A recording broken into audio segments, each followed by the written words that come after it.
Welcome back, everyone. If you're a new parent, you want the best for your baby. Have you tried making their baby food?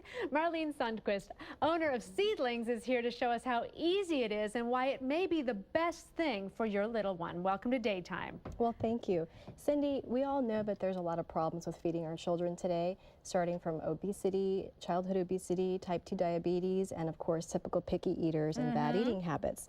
So what I'd like to do today is kind of show some people some options of eating different types of baby food and making it themselves. What a difference. You've got the store-bought baby food versus the food that, you made?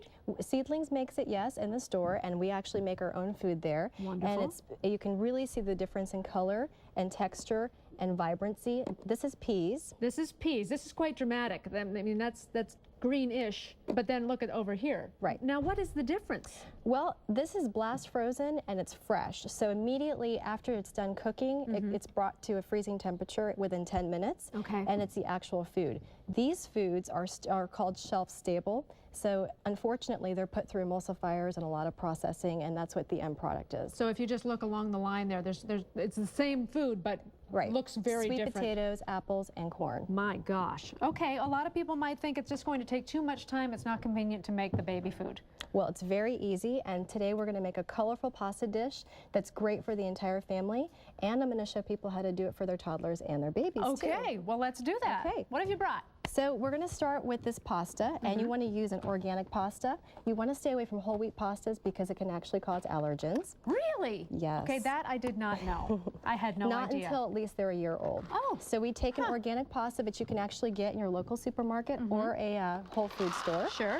And just pour that pasta in. Well, this is great. The whole family can actually have the same meal. I love that. And then what we'll do is just bring this pasta to a boil. So while that's cooking, we want to actually chop up the vegetables, and some of our ingredients up here are zucchini, squash, roasted red pepper, basil, and cheese. Delicious. Very good. And you can do this in a couple of different ways. They actually make tools like this that actually allow you to cut in perfect portion sizes, bite-sized pieces. So Show me how that works.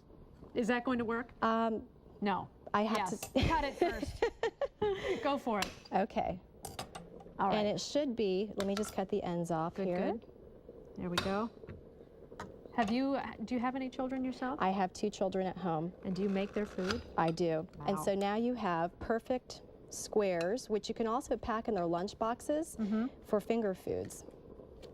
Oh, that's a good idea. And it's good for finger foods for mom and dad, too, Make right? zucchini sticks, apples, oranges, anything you can put through here. All right, let's So now move we it have along. our pieces. Okay, we've got our pieces. And then we want to steam the vegetables after you've cut everything up.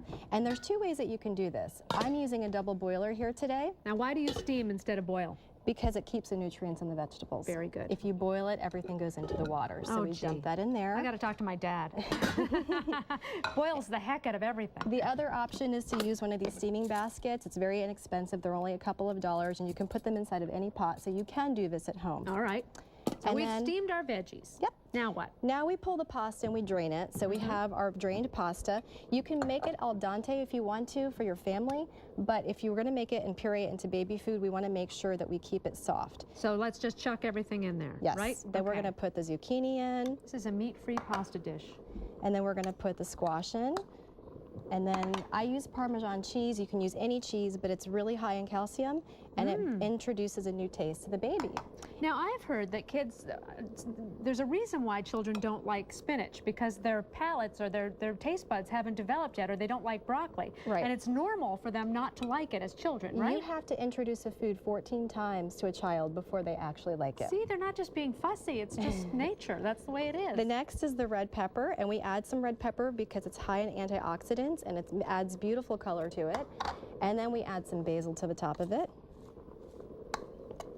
Very good. And then you can add a little olive oil because it's really good in omega-3s. Now we have 30 seconds left. Go for it. Throw it in. Go for it.